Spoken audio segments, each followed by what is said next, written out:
धाम की जय हो। श्री सीतारामचंद्र भगवान की जय हो। गौरी शंकर भगवान की जय हो। नर्मदा मैया की जय हो। भक्तवत्सल भगवान की जय हो। क्षेत्र के सभी देवी देवताओं की जय हो। अपने अपने माता पिता गुरु गोविंद की जय हो। नमः पार्वते पतये हर हर महादेव। परम मंगलमय परात्पर परम अखिलेश्वर अकारण करण करुणा वरुणालय भक्तवांछा कल्पतरु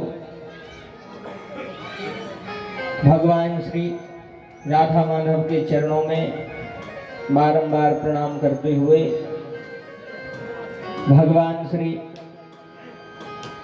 सीताराम जी के चरणों में बारंबार प्रणाम करते हुए इस पावन धाम में विराजमान भगवान के सबसे प्रिय भक्त अनंत बलवंत संत श्री हनुमंत लाल जी महाराज के चरणों में बारंबार प्रणाम करते हुए इनसे बड़ा भगवान की कथा का कोई वक्ता भी नहीं है और इनसे बड़ा भगवान की कथा का कोई श्रोता भी नहीं है। तो ऐसे हनुमान जी महाराज को प्रणाम करते हुए निवेदन है कि प्रभु इस कथा को सुन करके दास को कृतार्थ करें। अब हनुमान जी से निवेदन कथा सुनने का कर सकते हैं, यहाँ आने का नहीं कर सकते। वो ऐसा नहीं कर सकत कैसे हनुमान जी साक्षात ही बैठे ही तो बुला तो सकत नहीं है कैसे अपन उनके दरवाजे पे बैठे। तो यह तो केवल निवेदन है कि प्रभु कथा को श्रवण करके कृतार्थ करें। इसके अनंतर आप समस्त विराजमान श्रोता बंधु और लगातार यह 14वां वर्ष है इस कथा का। तो हमारे सम्माननीय पंडित श्री बलराम तिवारी जी बहुत बहुत साधुवाद उनको कि इस प्रकार निरंतर इस कथा का आयोजन करते हैं। और आप समस्त श्रद्धालु जो आसपास के गांव से पधारे हैं, सापट झिनबिनी और हमारे कई आसपास के गांव से बमहोरी हनोता बड़ौदा जितने भी भक्तवृंद आसपास के ग्रामों से पधारे समस्त धर्मानुरागी बंधुओं तथा कथा श्रवण करने पधारी समस्त माताएं बहनें सभी को एक भाव से सादर जय सिया राम। गोस्वामी तुलसीदास जी कहते हैं जड़ चेतन जग जीव जत सकल नाममय जान गंधहु सबके पद कमल सदा जोर जुगपान। तो आज कथा का पंचम दिवस है, कथा का विराम दिवस। भगवान की कथा विराम होती है, भगवान की कथा समाप्त नहीं होती। ऐसे आपने कहीं सुनी हुई है कि भैया आज कथा को विराम दिवस है या विश्राम दिवस है। अपन गांव देहात की भाषा में भली कह देते कि भैया उते कथा हो गई, खत्म हो गई। तो याद रखना कथा कभी खत्म नहीं होती। कथा कहने वाली कथा सुनने वाली भली निकल जाए और कथा तो भगवान की निरंतर बढ़ती रहती है। बोली भक्तवत्सल भगवान की जय। भगवान की कथा तो अनंत है, इसीलिए कहा गया है हरि अनंत हरि कथा अनंता। भगवान की कथा अनंत है। और आइए उस कथा को श्रवण करने के पूर्व हम और आप बड़े भाव से भगवान नाम संकीर्तन करें। इसके अनंतर फिर जितना भी समय मिलेगा तो हम और आप कथा श्रवण करें।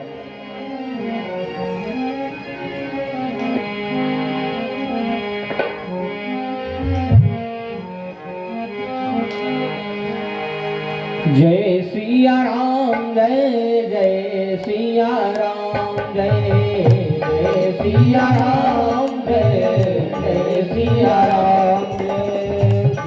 सिया राम जय जय सिया राम जय जय सिया राम जय जय सिया राम जय सिया राम जय जय सिया राम जय जय सिया राम जय सिया राम जय।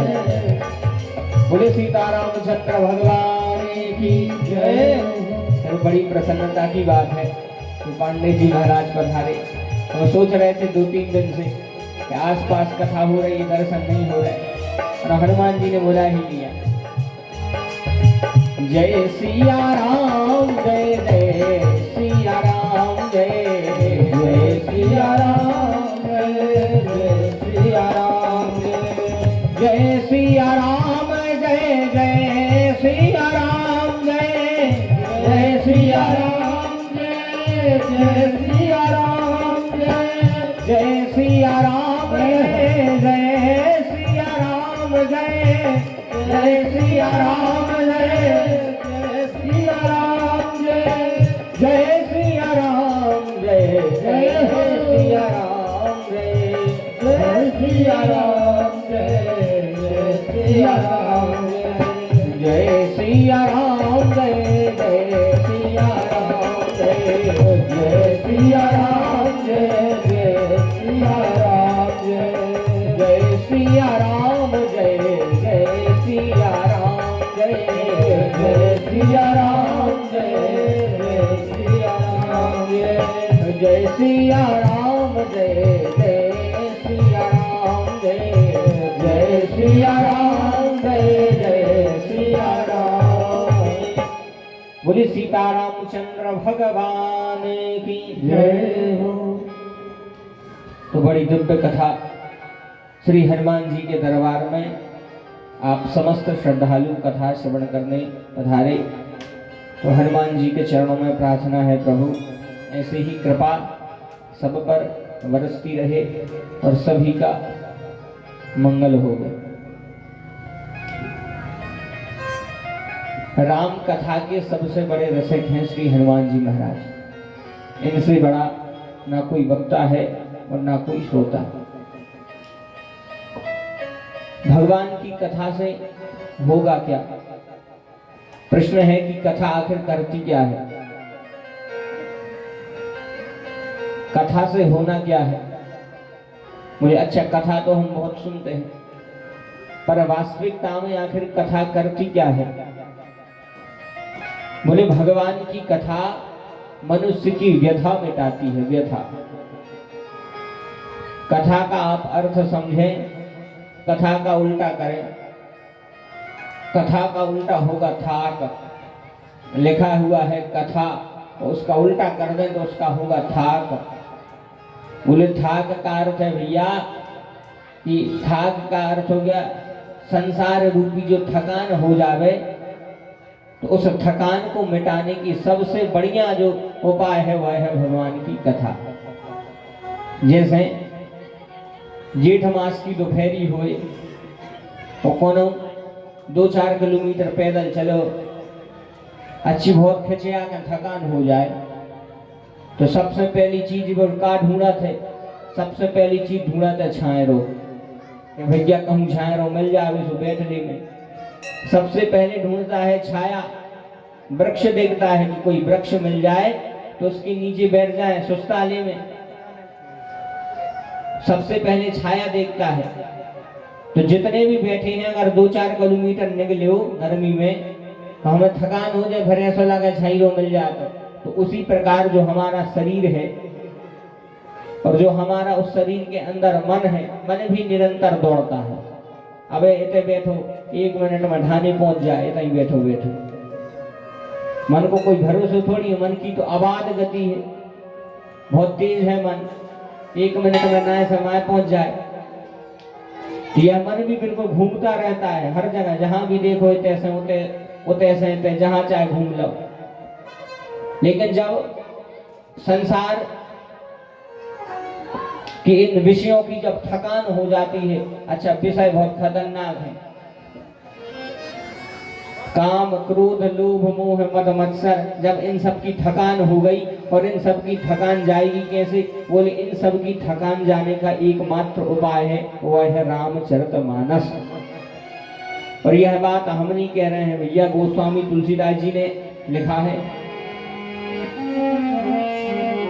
गोस्वामी जी लिखते हैं, रामायण सुर तरु की छाया, रामायण सुर तरु की छाया, रामायण सुर तरु की छाया, रामायण सुर तरु की छाया, रामायण सुर तरु की छाया, रामायण सुर तरु की छाया, रामायण सुर तरु की छाया, रामायण सुर तरु की छाया, दुख भादुर निकट जो आया, दुख भादुर निकट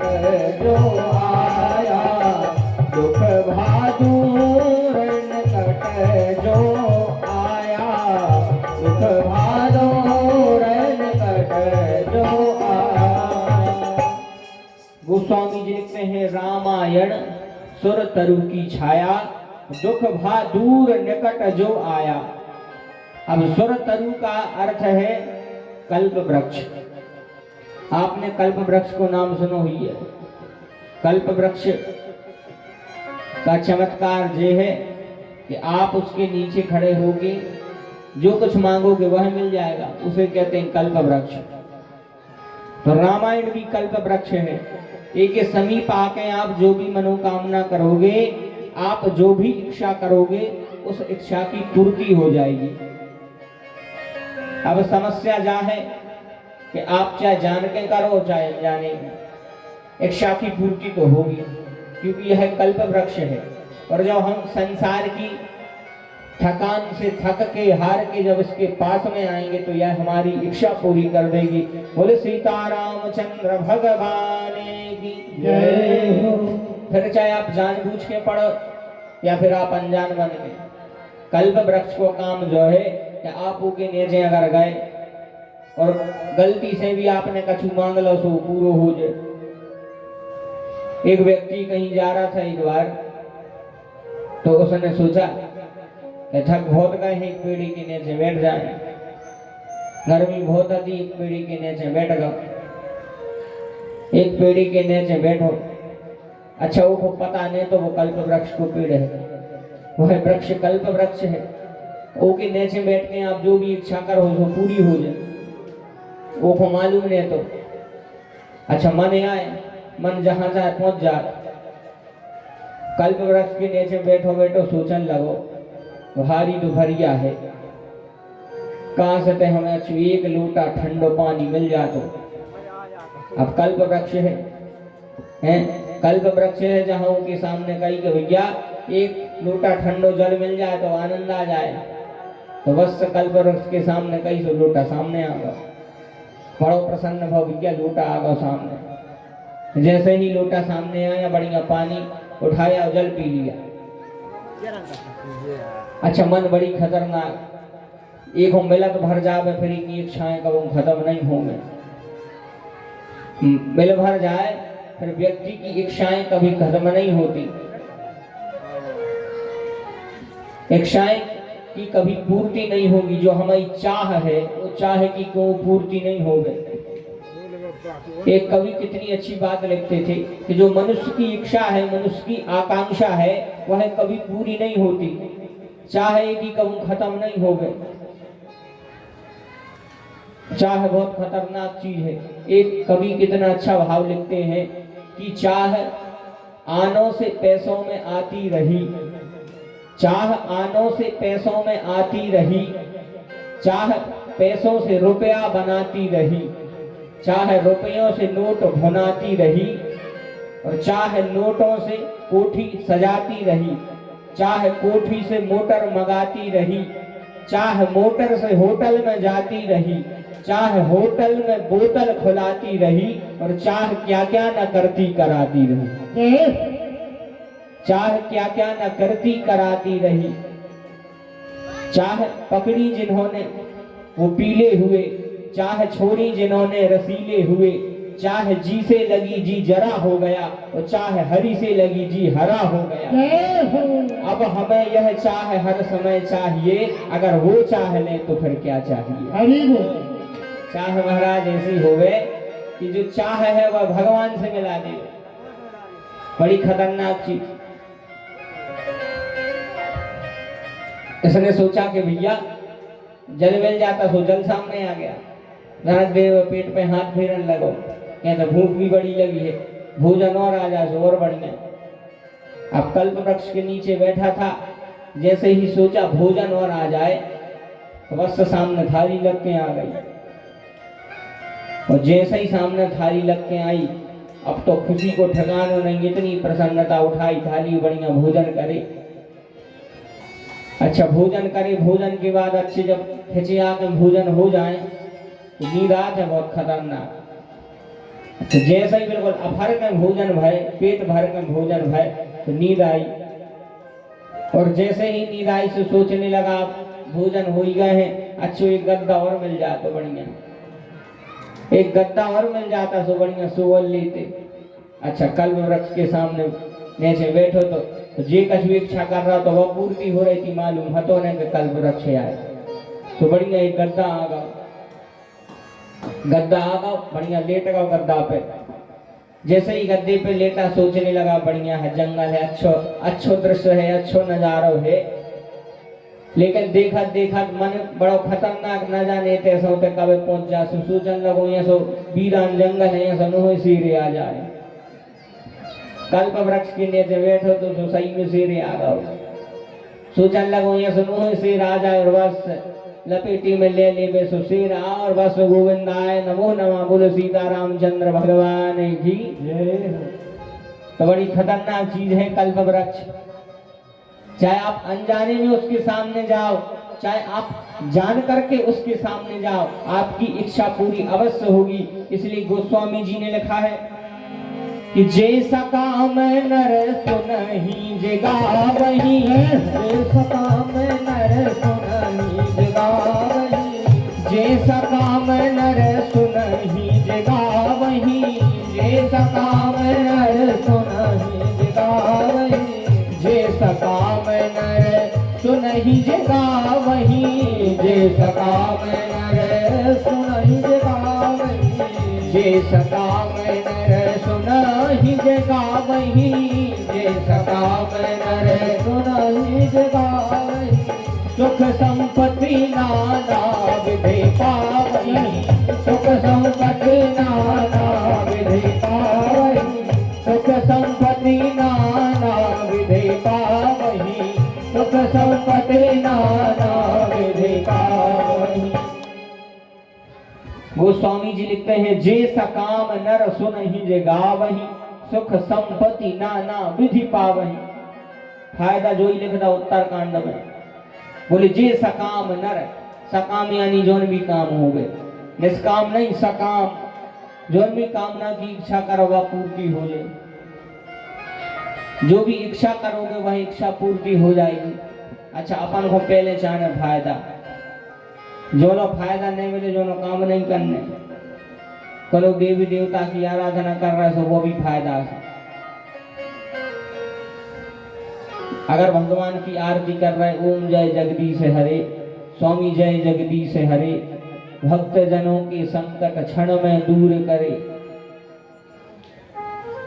जब आरती तो सब जने गात होंगे, मतलब ये आरती में से अगर एक पद हटा दें तो आरती भिन्ने के कौन सो पद, बोले जो ध्यावे फल पावे, दुख बिन से मन का, और सुख संपत्ति घर आवे, कष्ट मिटे तन का।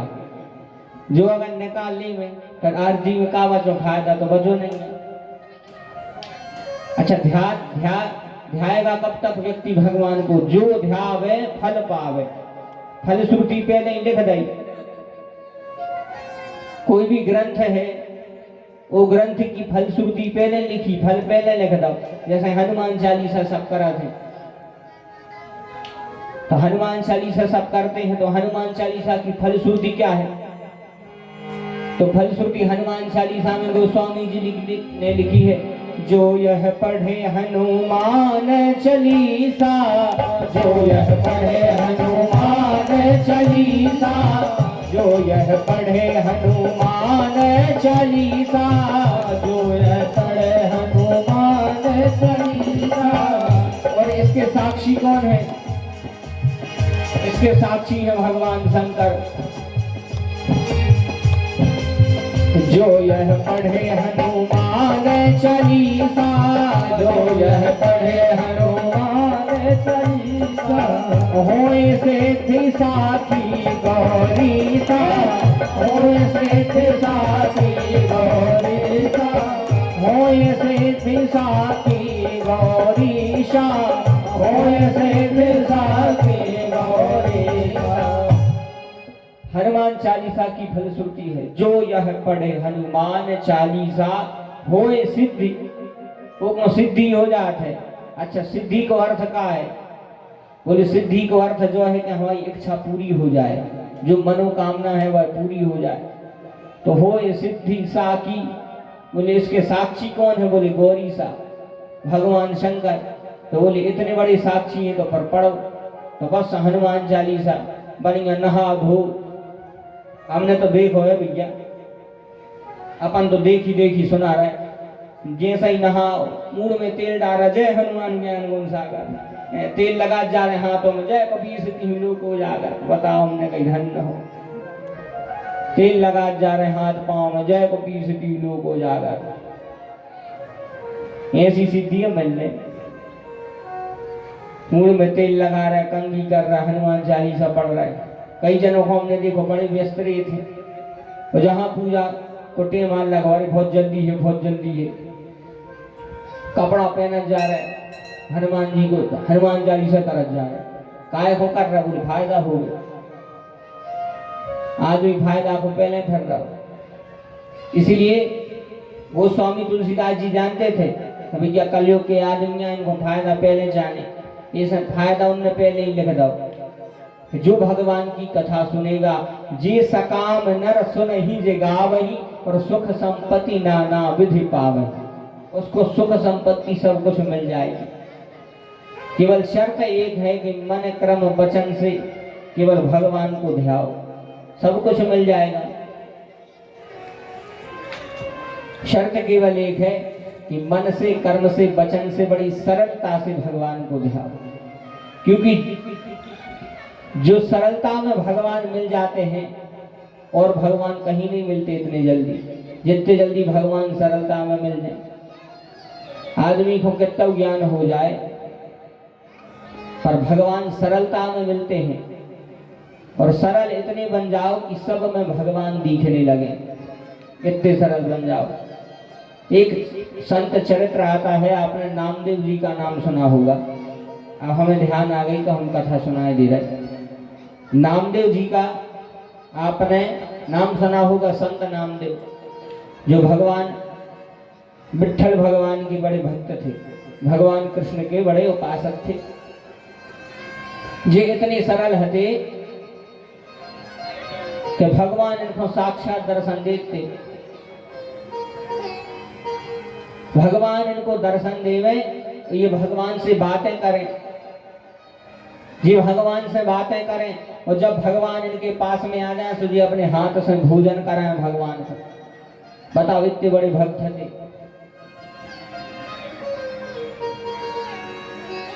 भगवान भोजन करने आते थे, स्वयं भोजन पाने इनके पास में आते थे नामदेव जी के। तो एक बार की बात है, उसी महाराष्ट्र में एक बड़ा संत सम्मेलन हुआ, बड़ा संत सम्मेलन भाव। जैसे ही संत सम्मेलन हुआ, उस संत सम्मेलन में जो है महात्मा आए थे, उनका नाम था संत ज्ञानेश्वर। आपने नाम सुना होगा, संत ज्ञानेश्वर। ज्ञानेश्वर जी उस सम्मेलन में आए और सब संतों को बुलाया। उसी में नामदेव जी भी थे। ये नामदेव जी भी थे, भगवान इनको दर्शन देते। ये भगवान से बोले देखो प्रभु, आज हम जा रहे हैं एक सम्मेलन में, ऐसे जो है भोग जो सब आप स्वयं पाली हुए भोग को। भगवान बोले ठीक है जाओ। अब क्या हुआ कि संत नामदेव तो सम्मेलन में चले गए।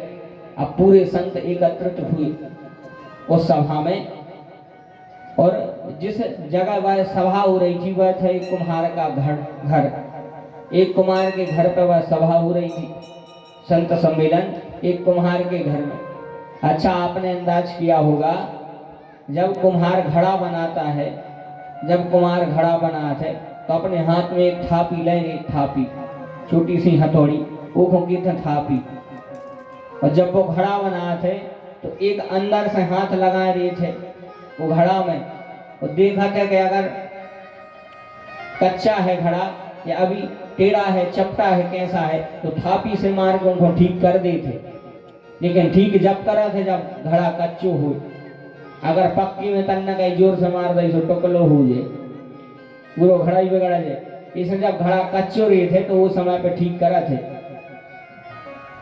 तो ऐसे ही उन ज्ञानेश्वर जी ने देखा कि बड़े भाव के साथ में सब घड़ों को ठीक कर रहा है। तो उस संत सम्मेलन में ज्ञानेश्वर जी की बहन थी जिनका नाम था मुक्ताबाई, वे भी आई। तो उन्होंने एक हथौड़ा उठाया छोटा, और जितने संत बैठे थे सबके माथे पे ठक ठक ठक ठक ठक ठक बजा दा।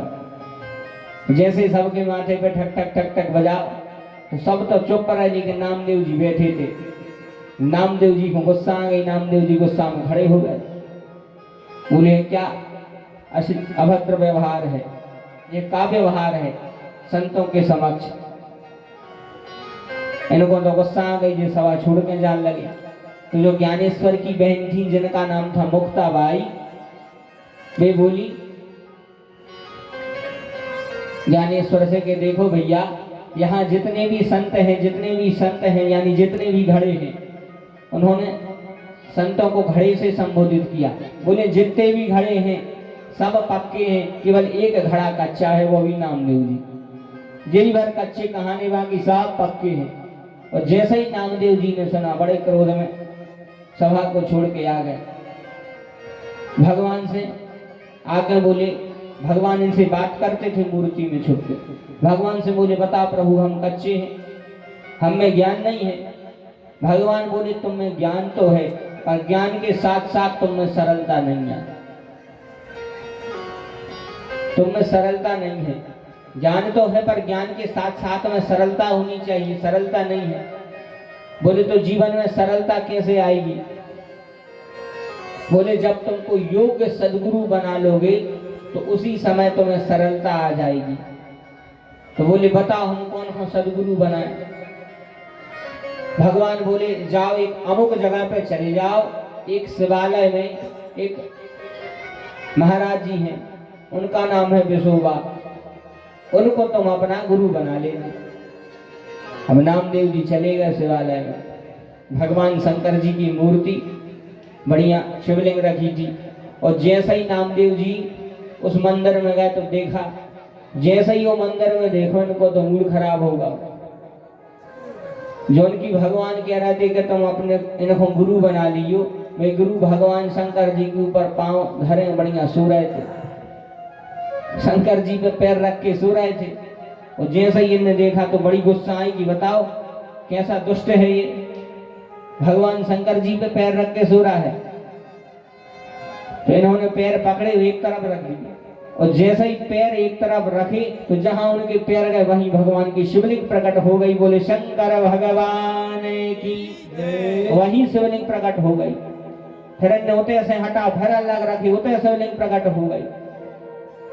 नामदेव जी बोले महाराज वैसे तो हमें आपको गुरु बनाने तो, लेकिन हम कौन आधार पर तुम्हें गुरु बना लेंगे? तुम्हें तो इतनी शिष्टता भी नहीं है कि भगवान शंकर जी के ऊपर पांव धर रहा है। अरे तुम्हें सोने हैं तो और कहूं सो जा। तो गुरु बोले बेटा एक बात बताओ, तुम तो हमें ऐसी कोई जगह बता दे जहां भगवान ने हुए। ऐसी कोई जगह है जहां भगवान नहीं है? भगवान शिव ने जब सभा में सब जने कह रहे थे कि भगवान विष्णु क्षीर सागर में मिले हैं, कोनो के थे वैकुंठ में मिले हैं, कोनो के थे इते मिले हैं, उते मिले हैं। भगवान शंकर बोले कहूँ नहीं मिले हैं। भगवान अगर मिलेंगे तो केवल भक्त के अंदर ही मिलेंगे। हरि व्यापक सर वक्र समाना, प्रेम ते प्रकट हो हे मैं जाना। हरि व्यापक सर वक्र समाना, प्रेम से प्रकट हो हे मैं जाना। हरि व्यापक सर्वत्र समाना, हरि व्यापक सर्वत्र समाना, प्रेम से प्रकट हो ही मैं जाना। प्रेम से प्रकट हो मैं जाना। अब जगमय सब रहते विरागी, अब जगमय सब रहते विरागी, प्रेम ते प्रभु प्रगट जिमि आगी। प्रेम से प्रगट जिमि आगी, प्रेम ते प्रभु प्रगट जिमि आगी, प्रेम ते प्रभु प्रगट जिमि आगी। बोले भगवान तो हम में ही है, बस शर्त यह है कि भगवान को देखना आना चाहिए कि भगवान कहाँ है। जैसे तिल में तेल है, ज्यों चकमक में आग, तेरा ईश्वर तुझ में है, जाग सके तो जाग। जय हो। भगवान तो हमें भीतर ही है, बाहर थोड़ी है कहीं। आपने नाम सुना होगा, एक कस्तूरी मृग होता है, कस्तूरी मृग, कस्तूरी मृग होता है। एक कस्तूरी होता है मृग के अंदर, उस कस्तूरी की बहुत सुगंध आती है उस मृग को, और वह मृग इधर उधर उस कस्तूरी को देखता है कि आखिर जा सुगंध आ कहां से रही, जा आ कहां से रही, और जबकि बात सुगंधों के अंदर ही से आती है। उसी के अंदर एक कस्तूरी होती है मृग के पास। जंगल जंगल ढूंढ रहा है मृग अपनी कस्तूरी को, और कितना मुश्किल है तय करना खुद से खुद की दूरी को। देखो दूरी ज्यादा नहीं है, दूरी केवल खुद की है। अगर हमने खुद में भगवान को झांक करके देख लिया तो भगवान हम ही में बैठे हैं, बाहर जाने की आवश्यकता नहीं, हम ही में भगवान है। बस शर्त जो है कि वह नजर होने चाहिए भगवान को देखने की। दृष्टि तो सही है, दृष्टिकोण नहीं है भगवान को देखने का। तो विशोबा जी ने बोले संत नामदेव से कि ऐसी हमें जगह बताओ जहां भगवान ने हो। और जैसे ही कहा तो नामदेव जी साष्टांग उनके चरणों में गिर गए। बोले हे महाराज, हमारे अपराधों को क्षमा करो, क्षमा करो अपराध हमारे, हम करो अपराध हमारे, क्षमा करो अपराध हमारे, क्षमा करो अपराध हमारे, क्षमा करो अपराध हमारे, क्षमा करो अपराध हमारे, क्षमा करो अपराध हमारे, क्षमा करो अपराध हमारे। हे प्रभु वर हम शरण तिहारे, हे प्रभु वर हम शरण तिहारे, हे प्रभु वर हम शरण तिहारे। चरणों में गिर गए गुरु जी के। बोले महाराज हमें क्षमा करो, हमें अपनी शरण में लो, ऐसा मार्ग बताओ जिससे हम भगवान को प्राप्त कर जाएं। तो गुरु जी बोले भगवान को प्राप्त करने का सबसे सरल मार्ग है कि जितना भी हो सकता है सरल बन जाओ। जब हम सरल बन जाएंगे तो हर जगह भगवान नजर आएंगे। सरल भर बन जाओ। जिस दिन सरल हो जाओगे तो समझो भगवान को पा जाओगे। कहते हैं कपट गांठ मन में नहीं, सब सो सरल स्वभाव, और नारायणता भक्त की लगी किनारे नाव। जो सरल भक्त है उसकी नाव अपने आप किनारे लग जाती है, उसको कुछ नहीं करना पड़ता। भगवान कहते हैं कि तुम इतने सरल हो जाओ, इतने सरल हो जाओ, इतने सरल हो जाओ कि मन में जो मैल है जिस दिन वह मैल साफ हो जाएगा, जिस दिन मन जो है निर्मल हो जाएगा, तो उसी दिन हमको पालोगे। भगवान स्वयं कह रहे निर्मल मन जन सो मोहि पावा, निर्मल मन जन सो मोहि पावा, निर्मल मन जन सो मोहि पावा, निर्मल मन जन सो मोहि पावा। मोहि कपट छल क्षेत्र न भावा, मोहि कपट छल क्षेत्र न भावा, मोहि कपट छल क्षेत्र न भावा, मोहि कपट छल क्षेत्र न भावा, निर्मल मन जन सो मोहि पावा, निर्मल मन जन सो मोहि पावा, मोहि कपट छल क्षेत्र न भावा, मोहि कपट छल क्षेत्र न भावा। भगवान स्वयं कहते हैं निर्मल मन जन सो मोहि पावा, यानी जिसका मन निर्मल हो जावे वही हमको प्राप्त कर सकता है। उस दिन से नामदेव जी ने उन विशोबा महाराज को गुरु बना लिया। स्वभाव बड़ा सरल हो गया, जहां भी देखते थे भगवान को ही दिखते थे, जहां भी देखें भगवान को दिखें। एक दिन की बात है, एक जगह बढ़िया एक कुटिया बना ली नामदेव जी ने, कुटिया बना ली एक जगह, उसमें रहने लगे। 5 घर से भिक्षा मांग लाते और जितना भी भोजन की व्यवस्था हो जाती बढ़िया खुद अपने हाथ से बनाए, भगवान को भोग लगाए और स्वयं पाए। एक दिन की बात है, एक जगह भिक्षा लेने के लिए गए तो एक गृहस्थ ने आटा दे दिया।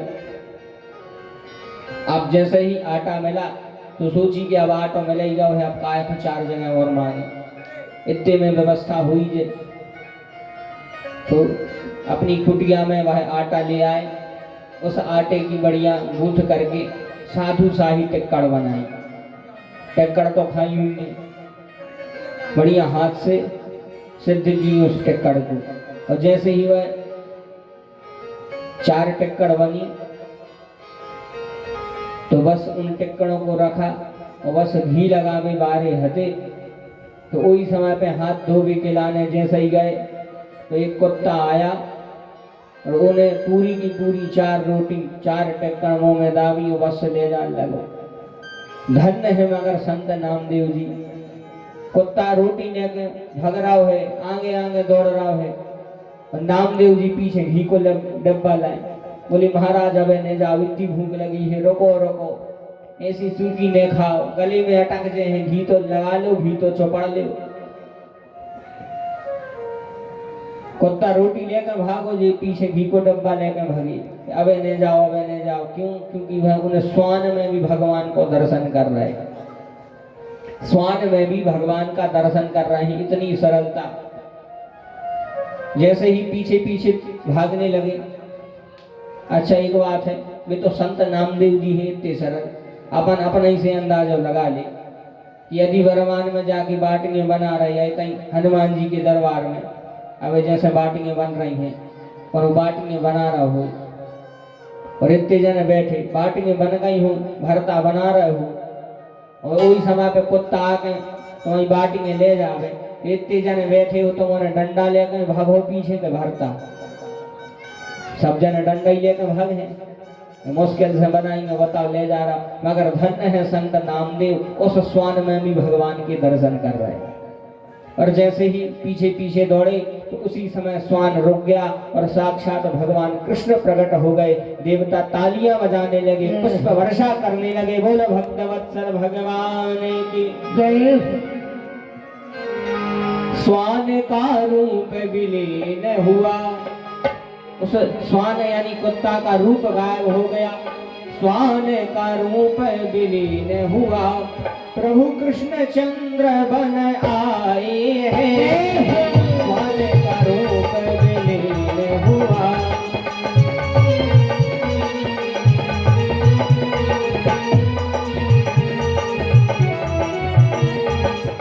स्वान का रूप लीन हुआ, प्रभु कृष्ण चंद्र बन आए हैं, धन्य तुम्हारी महिमा को लख,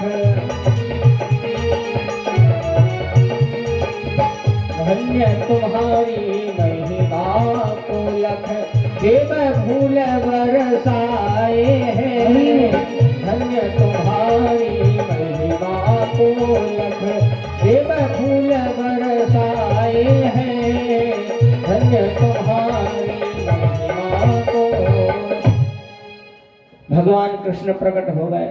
नामदेव जी बोले प्रभु इतनी भूख लगी थी, इतनी भूख लगी थी कि घी नहीं लगा दो, पे नहीं लेके भाग आए।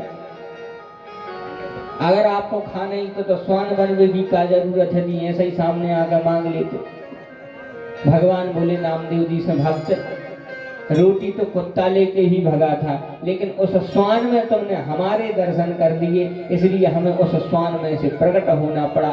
बोले कृष्णचंद्र भगवान की जय। इसलिए जीवन में इतनी सरलता आ जाए, इतनी सरलता आ जाए कि हम जहां भी देखें हमको राम और सीता जी दिखाई देने लगे।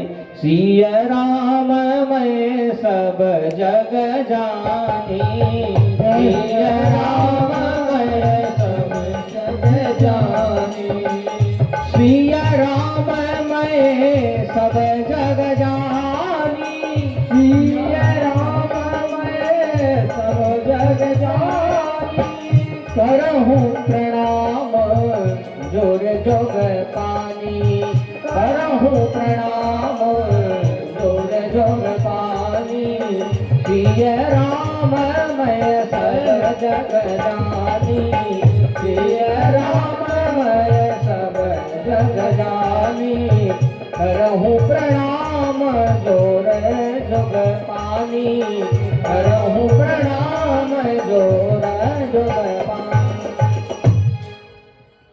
तो भगवान मिलेंगे केवल सरलता में, सरलता के अलावा भगवान कहीं मिल ही नहीं सकते। भगवान अगर मिलेंगे तो केवल प्रेम में, प्रेम में ही भगवान मिल सकते हैं, सरलता में ही भगवान मिल सकते हैं, और भगवान नहीं मिलेंगे। हनुमान जी को राम जी मिले हैं केवल उनकी सरलता पे, उनके जो निरभिमान है हनुमान जी, उसी निरभिमानता पे, केवल सरलता पे। हनुमान जी के इस दिव्य दरबार में हम और आप कथा श्रवण कर रहे हैं। आप सब कथा श्रवण कर रहे हैं तो कोई ना कोई शिक्षा लेकर के जावे कि हम कथा सुनने आए, तो कोई ना कोई शिक्षा ऐसी लेके जाए कि वह जीवन में काम आवे। क्योंकि जिनके दरबार में बैठ करके हम कथा सुन रहे हैं, उनसे बड़ा कोई सुनने वाला संसार में नहीं है। राम जी की कथा जहाँ जहाँ होवे वहाँ वहाँ हनुमान जी कथा सुनने के लिए जाते हैं, और धन्य है हमारे भाग्य कि हमें हनुमान जी को कथा सुनाने का मौका मिला, वो भी उन्हीं के दरबार में। इनसे बड़ा कोई राम जी का अनुरागी तो है नहीं। इसलिए अगर गुण लेना हो तो हनुमान जी कैसी कथा श्रवण करते हैं, यह केवल हनुमान जी से सीखें। वरना ऐसा नहीं कि कहाँ गए थे कहीं कहूँ नहीं होका ले आए, कछु नहीं, ऐसी कथा मत सुने। इसलिए अगर कथा में बैठ गए हो तो बड़े भाव से भगवान की कथा सुने। अच्छा, कथा भगवान की तो मंगलमय है, पर चाहे कथा में आप बैठे रहो तो वो बैठे बैठे को भी पुण्यमय है। जैसे अगर अंधेरे में हम बर्तन भरने जा रहे, जल भरने जा रहे हैं बर्तन में, और गलती से वो जो बर्तन है, पात्र है, वो उल्टो रखोगा, अब तुम नल चला रहे, अब व्यर्थ हो रहा वो जल, पानी भर नहीं रहो पात्र में, तुम लगे नल चलावे। अब तुम्हें बाद में पता चली कि जो तो उल्टो रखो तो जब उजीलो भाव, तो चिंता न करी, कम से कम यही में संतुष्टि कर लीजिए कि बर्तन उल्टो रखो तो बासन उल्टो भरी रखो तो कम से कम भीजत तो रहो है, बोले बांके बिहारी लाल की, कम से कम गीलो तो बनो रहो। ऐसा ही भगवान की कथा है, फिर चाहे तुम अपने मन से सुनो और चाहे बिना मन के सुनो। एक जगह ऐसा ही कथा हो रही थी, अब ध्यान आ गई तो सोचा सुनाए दे रहे। एक जगह ऐसा ही कथा हो रही थी, एक बड़े नगर में कथा का आयोजन हुआ तो उस नगर के एक नगर सेठ थे, नगर सेठ, नगर के सेठ हथे बढ़िया। अच्छा, नगर सेठ तो भगवान की कथा सुने ने, वे थोड़े नास्तिक प्रवृत्ति के थे, लेकिन उनकी पत्नी बड़ी भक्तिमती, इनकी पत्नी भगवान को बहुत मानने वाली थी। एक दिन सेठ जी से बोली, स्वामी अपने मोहल्ले में कथा हो रही, अपने नगर में कथा हो रही, कौन दिन सुने आप? सेठ जी कहते का हो रहा कथा सुनी, कुछ फायदा हो गए तो ठीक कहा ही जाए। अच्छा जी, नास्तिक थे, लेकिन वह भगवान को मानती थी, आस्तिक थी। बोले महाराज सुने आओ, कम से कम नाम हो जाए कि हाँ नगर सेठ कथा सुनने आए हैं। अब जबरदस्ती पत्नी ने पहुंचाओ। पत्नी बोली एक बात ध्यान रखियो। बोले हाँ। बोले जब तुम लौट गया हो तो हम पूछेंगे का सुनी कथा, कैसी कथा सुनी, कहा तो कथा में। अब सेठ जी गए, बढ़िया कथा चालू होती। जैसे ही सेठ जी पहुंचे, नगर सेठ, और जैसे यजमान ने देखो नगर सेठ आया तो आइए सेठ जी आइए आइए। जैसे ही पहुंचे, आइए सेठ जी आइए। सेठ जी पहुंच गए, सेठ जी के स्वागत भा बोले आइए। बढ़िया कुर्सी दी गई सेठ जी से, सेठ जी से क्या था बैठिए।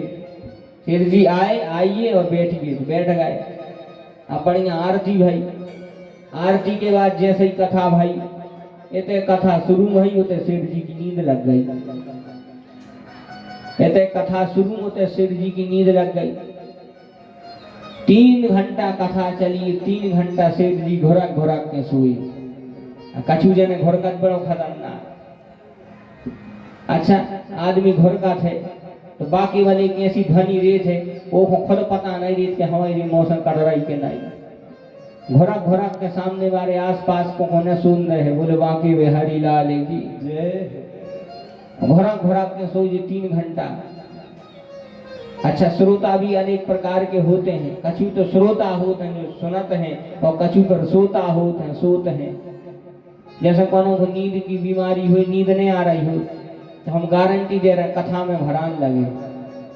2-2.5 घंटा जहाँ लग के बैठे, इतने से मेरे को सोई के जे है, फिर इतने आके हमें बताइयो कि हाँ गुरु जी सही कह रहे थे, सही में नींद आते है कथा में। अच्छा, अंदाज करो कब नींद का याद, कब अंदाज करो कि कथा में नींद आत का है। कथा में नींद ऐसे आत है, कैसे नींद कहाँ आत है? बोले बढ़िया अच्छो बिस्तर लगो हो होते। अब तुम सोचो कि कौन जरियों पर पार दीवे, तो जरियों पे तो नींद है नहीं। बोले कथा नींद कहाँ आती है? बोले नींद आती है भगवान की कथा में। क्यों? क्योंकि भगवान की कथा में आनंद मिलता है। जो आनंद सिंधु सुख राशि, जो आनंद सिंधु सुख राशि, जो आनंद सिंधु सुख राशि, जो आनंद सिंधु सुख राशि, जो आनंद सिंधु सुख राशि, जो आनंद सिंधु सुख राशि, सीकर तय त्रैलोक सुपासी, सीकर तय त्रैलोक सुपासी, सीकर तय त्रैलोक सुपासी। अब अपने केंद्र पर आए। 3 घंटा कथा चली, 3 घंटा सेठ जी सोए, बड़े घुरक घुरक ने सोए। अब आरती हो गई, कथा बंद हो गई, प्रसाद भटकाओ। जहाँ यजमान परिवार ने देखो कि सेठ जी तो ज्यों कि त्यों सो रहे 3 घंटा से, तो फिर सेठ जी को उठा, बोले उठो महाराज उठो। सेठ जी की नींद खुली। बोले हैं? बोले ले जो कथा, ले जो कथा को प्रसाद और बस जाइए, जो है प्रसाद और जाइए। सेठ जी आते जो अपनो प्रसाद लेके घरे आ गए। अब जैसे ही घरे आए तो आज तो श्रीमती जी बड़ी प्रसन्न हती कि हमारे स्वामी कथा सुने आए। आज तो श्रीमती जी बड़ी प्रसन्न के कथा सुने आए हैं। सेठ जी आए, बोली आओ महाराज चाय बना दे रहे, चाय पियो। सेठ जी ने चाय पी। बोली जा बताओ, 3 घंटा कथा सुनी, बताओ आज कैसी कथा भाई, का भाव कथा में कैसी कथा सुनाई? सेठ जी कहते तुम सही टाइम पर आती 3 घंटा 3 घंटा कछु ने तो कथा में। बोले 3 घंटा का सुनो। बोले 3 घंटा केवल 3 शब्द सुने हमने। कौन से? बोले आइए बैठ के जाइए। केवल 3 ही शब्द तो हैं कथा में, कि आइए बैठ के जाइए। अच्छा, इनकी तो नींद लग गई थी सुनने, तो पहले ही सुने थे आइए बैठिए और उठवे के बाद जाइए। पत्नी समझदार थी, पत्नी समझ गई कि ये 3 घंटा कथा में सोता रहे। भाभी विदुषी थी, विद्वान थी, उन्हें कही तो एक काम करो, अगर ये 3 ही शब्द हैं कथा में कि आइए बैठ के जाइए, तो तुम तो इन 3 ही शब्द को गुणगान करत रहो कि आइए बैठ के जाइए, आइए बैठ के जाइए। शेर जी ने भी बात मान ली। अब लगे कि वे आइए बैठिए जाइए। रात्रि समय में भोजन करे, भोजन करके जैसे ही सुन लगे, थोड़ी तो नींद लगी, लेकिन दिन में सो चुके थे। 3 घंटा रात में नींद कैसे यहाँ से उठ गए। अब नींद आए ने सुना ना करोटा ले में सुन, ध्यान आ गया कि पत्नी ने कही थी कि कथा में जैसी कथा सुनी है जो वो दोहरा रही हो भूखे में, आइए बैठ के जाइए, आइए बैठ के जाइए। अच्छा, सियात की बात जाहती को ओई दिन आइन के तया जोर जोरी कर गई, ओई दिन आओ भड़या। और जैसा ही वो चोर ने देखो कि हाँ सब सो गए हैं, तो बस चलो छत पे बस चोरी करने के उद्देश्य से घर में घुसन लगो। अच्छा, वो पता नहीं तो सिर जी जग रहा है, तो और पहले से वो चोरी करके ले आओ, तो पहले को सामान भरे, तो पैसा हते, जेवर हते, पहले को तो हतो ही सामान, और अब सिर जी के तैसे चुरा रहा हो। अब वो पता नहीं तो इनकी नींद नहीं लगी आज, तो बैठे बैठे के में आइए बैठ के जाइए, आइए बैठ के जाइए। और जैसा ही वो चोर घर में घुसो, जी कहते हैं आइए, उन्हें सुन ली होगी हवा खिसक गई। उन्हें सोची आज तो पकड़े गए, तुम पकड़े गए तो पुलिस भारी मार है। अब वो बेचारो डर के मारे हाथ होगा। शिव जी कहते हैं आइए, सो आ गओ। शिव जी कहते हैं बैठिए, सो बैठ गओ। अब उन्हें सोची जे तो बैठ के गए, वही पुलिस बुला रहे। शेर जी कहते हैं आइए बैठिए, उन्हें जोड़े हाथ, कहते हैं शेर जी जे पकड़े कान, आज से भड़ियाई बंद। और कहते हैं जो हमने जो पहले से भड़ियाई करो, तो जो अभी तो वहीं धर ले। बोले बांके बिहारी लाल की जय। शेर जी तो कथा सुन के आए, तो जैसे ही उन्हें पूरा माल पानी धरो, शेर जी कहते हैं बस जाइए। वो तो जो ही चाहने, तो वो तो जाने ही, तो सुबह दरवाजे खुले हैं, तो उन्हें लगाई दौड़।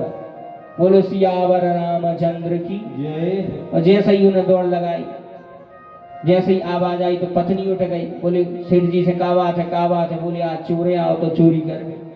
बोले चोरी करके लेगा? बोले ले तो नहीं है, ऊपर से जो चोरी करके ले आओ तो सोते और धर गओ। पत्नी समझ गई, पत्नी विद्वान थी, बोली देखो स्वामी, आज आप कथा सुन के आए और आपने 3 उल्टी बातें सुन लाई, आइए बैठिए जाइए। तो उनको दोहरावे से तुम्हारी इतनी बड़ी संपत्ति बच गई कि तुम्हारा चोरी होवे से पूरे सामान बच गओ, तुम्हारा धन बच गओ। तो सोचो अगर कथा में बैठ के कौन उल्टी बातें भी अगर हम मनन करके चिंतन करके अगर हमारा धन बच गओ, तो सोचो कथा में बैठ के अगर हम भगवान की कथा को चिंतन करें तो हमारा तो जीवन सवर जे है। बोले वृंदावन बिहारी लाल की जय। इसलिए हनुमान जी महाराज तो केवल राम कथा के प्रेमी हैं। यही से हनुमान जी कथा सुनाते हैं, प्रभु चरित्र सुनबे को रसिया, प्रभु चरित्र सुनबे को रसिया, प्रभु चरित्र सुनबे को रसिया, प्रभु चरित्र सुनबे को रसिया, प्रभु चरित्र सुनबे को रसिया, प्रभु चरित्र राम चरित सुनबे को रसिया, राम चरित सुनबे को रसिया, राम लखन सीता मन बसिया, राम लखन सीता मन बसिया, राम लखन सीता मन बसिया। तो इस प्रकार भगवान की कथा ही इस जीवन का सार है। कथा मात्रैक जीवनम। तो आज कथा का 5म दिवस है और इसके अनंतर अब आप सब पूज्य सदगुरुदेव जी के मुखारविंद से जो है आगे की जो भी समय आधा घंटा का समय है, तो उनके मुखारविंद से कथा का श्रवणपान करेंगे। बोलिए हनुमान जी महाराज की जय। श्री सीतारामचंद्र भगवान की जय।